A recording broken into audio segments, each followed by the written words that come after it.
Hello and welcome back to Game Slice 2021, presented by JoyDrop, the event for game devs to playtest and give feedback on each other's unfinished, unreleased, and early access games. We are here with Michael Long of Foolish Mortals. Why did I say that weird? And their project Kaiju Wars. Michael, how you doing? I'm doing pretty well. How about you, Eric? I am doing fantastic. So for our audience members who might not know what Kaiju Wars is, what is Kaiju Wars? Sure. So Kaiju Wars has you defending your city as the mayor against an incoming monster or kaiju, and it's up to you to defend your city. So he's going to come and stomp your buildings, and you've got to put military units in his way. You've got to lure him away from your scientist who's researching a serum to defeat the monster, and it's basically a Godzilla movie. Awesome. How big is the team working on this? We have about 6 people working on it, though I'm working full time, and the others are mostly part time. So. Some. Where are you guys based? We're in the middle of nowhere, Saskatoon, Saskatchewan. It is the flat middle part of Canada. Thank you, because there will be some people who aren't Canadian, or even some Canadians who might not know where that is. Saskatoon. Yeah, there's not a lot of people here. Yeah. But apparently there's at least 2 really great game developers, which is great. We're just starting to get a game development scene. We're nowhere near Ontario, BC, or Quebec, but maybe one day. You guys will carry that there on your backs. I hope so. So how did this project start? Sure. So a long time ago, my brother really liked this old NES game called Godzilla 2 War of the Monsters, and it had you defending a city as the crappy human military. The game was really janky, and it was terrible, but man, did we enjoy it when we were young. A long time passed after that, and my brother made a board game over last summer about that idea of defending a city against a monster. Mm-hmm. And after playing it, I said, Jeff, this would be a whole lot better if it was a video game, so I wouldn't have to shuffle around the cardboard tokens, and we could automate the monster behavior so nobody makes any mistakes. Mm-hmm. And so that's what we're doing. Awesome, that's really cool. So this started as a board game? It did, and that definitely saved a lot of time with paper prototyping. So before any code was written, we knew the gameplay was good and strategic and fun. So that definitely did save a lot of time in the long run. Would you maybe consider doing paper prototypes for all your projects in the future, or just when the genre calls for it? Yeah, it's certainly not every genre. Real-time ones can't. It's much trickier to apply that, but certainly turn-based. It's I would encourage anyone to do it. If your game is turn-based, there's no reason not to do a paper prototype. Mm-hmm, mm-hmm. And out of curiosity, what engine is this in? This is just Unity. This is just Unity. Did you run into any specific problems with the technology, or is it all good to go? No, it's we've done.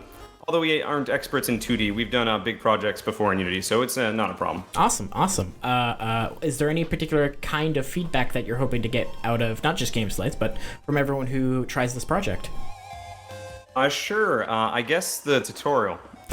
It's always tricky. So with strategy games, there's a lot of mechanics to learn. Mm-hmm.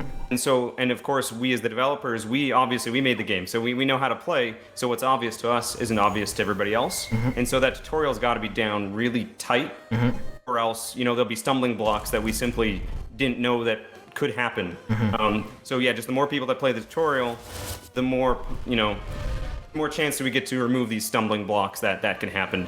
Mm-hmm. And strategy games are also a bit tricky, unlike a shooter where we can just throw you in and everybody knows to use mouse to look and then WASD to move. Strategy games, we have to teach you a whole lot of stuff before you can really start having a lot of fun and unlock the full tactical capabilities of the game. So it's tough to get the ramp up right of what pace to give new mechanics and explain stuff while also making sure the game is still fun right away. Mm-hmm. Yeah, it's a tricky balance. Out of curiosity, as we just saw a very stylish animation of the kaiju, is it just going to be the singular kaiju that you're taking down, or are there plans for a giant crab or a giant turtle, for example? Well, we've got more planned. If you play long enough in the demo, you'll see at least 3 of them. We do have a giant monkey, big monkey. Big monkey. Yeah, we have more kaiju planned, so it's not just the one guy. Do the kaijus have specific cute names that you've given them? Naming them has been a tricky one. Mm-hmm. Obviously, the game is very. Our inspiration is Godzilla, and so We obviously didn't want to just name it Godzilla, although it'd be great if we get the rights from Toho to actually do that. We were actually thinking of probably letting the players name the monsters pretty soon, but we'll have like a few suggestions on screen. We'll let the players name whatever they think this guy looks like. That's pretty interesting. Awesome. That's really cool. So as far as like we talked a little bit about you're from Saskatoon, the middle of nowhere, where there's the game dev scene is just getting its first legs. What compelled you and I guess your team down this path of game development? Sure. I mean, I've played, like many others, I've played video games for all my life, so I have a lifelong passion for that. But basically, I started in computer science, and I tried out a game jam.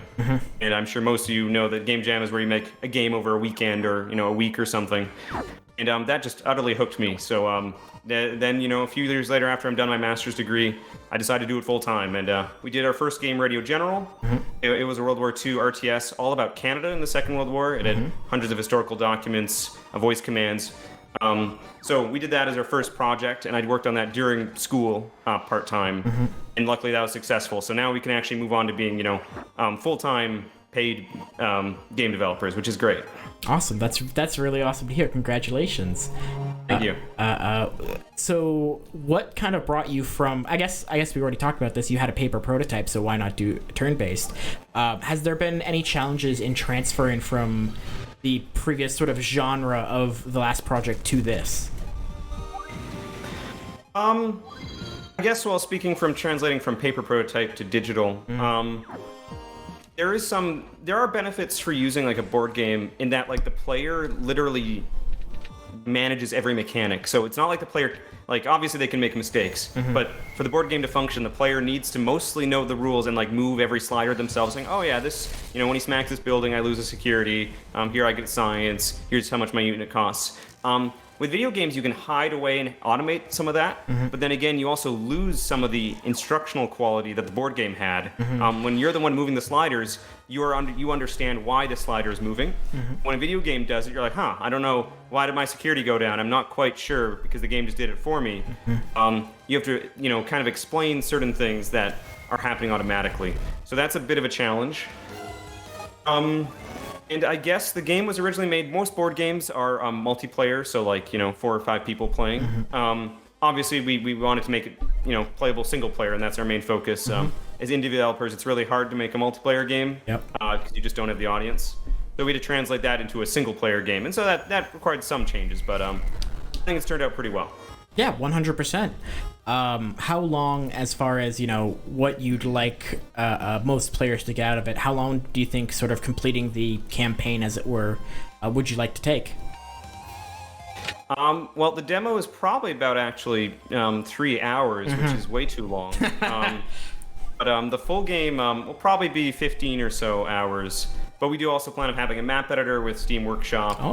And like weekly challenge missions. So there should be more stuff to do than just the campaign. When are you kind of hoping to be able to reach release? Would like to. Hoping. It's going to be February or March 2022. Okay, so not even that far down. That's awesome. No, we're going to keep it much smaller than our previous project, a tighter deadline. What has been sort of your favorite part about working through this project so far? The favorite part? I certainly love like the idea of like the genre of the kaiju. I love the Godzilla movies. So just kind of that whole shtick of working in that genre, and the idea of that, like, normally the player, in most strategy games, the player commands like elite units, and like you don't want your guys to die. It's a tragedy in Fire Emblem or XCOM if one of your soldiers die. In this game, we literally encourage you to put tanks and like fighters in the monster's path, so that the fighters literally fly into his face when the monster steps on them, because we want to recreate a Godzilla movie. And that's very unique. Again, like no other strategy game do you ever want to lose units. That's a bad thing. In our game, we encourage certain units to be sacrificed on purpose. And so that's definitely very unique for the genre. And I play all the tactics and strategy genres. So it's very exciting to be working on something new. So as far as the kaijus go, aside from the obvious design changes, are there like behavioral differences or different weird things you can expect between the different kaijus? Yep.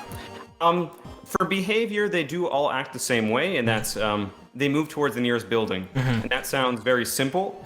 It's actually very interesting because we actually show you how they're going to get to that building. We show you the exact % odds he's going to step on each tile. So kind of you know information ahead of time, but there is random chance. Because we do say, oh yeah, 50% chance he steps here.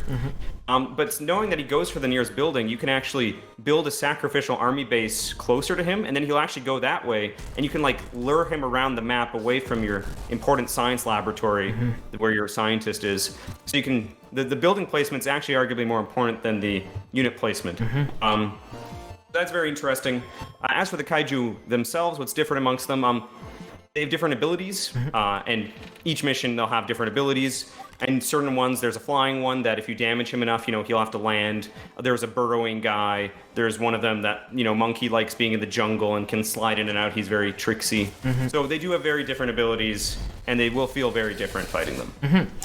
Do you have a favorite kaiju as amongst your children?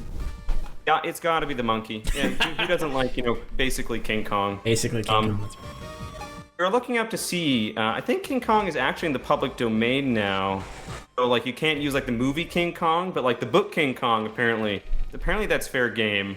I don't know if we're still going to end up using the name. I think we're just going to call him, Big Donk, or let the player name them or whatever. I mean, you can always have internal names and have one of the suggestions just be Mr. Big Donk. That's right. Now that I say it out loud, the Mr. makes it really bad. Mr. Donk, yeah. Mr. Donk. Oh, that's not bad. All right. So we're seeing a specific sort of map size here. Is this about what people can expect for the map sizes, or will that sort of gray area be the maximum you're looking at? No. For this one is one of the earlier levels. The maps can get quite a lot bigger. However, they will still fit on your screen. That was our main constraint. But they can get quite a bit bigger. The gray area is just artistic. It looks nice. Yeah, it does. And that sliding in of the terrain, I don't know whose idea that was, but that they need a raise because that was sick. Well, that was me. I'll accept any cash to my PayPal. All right, go wishlist the project if you thought that transition of the tile sliding in was sick. What has been sort of the most difficult part of this project so far?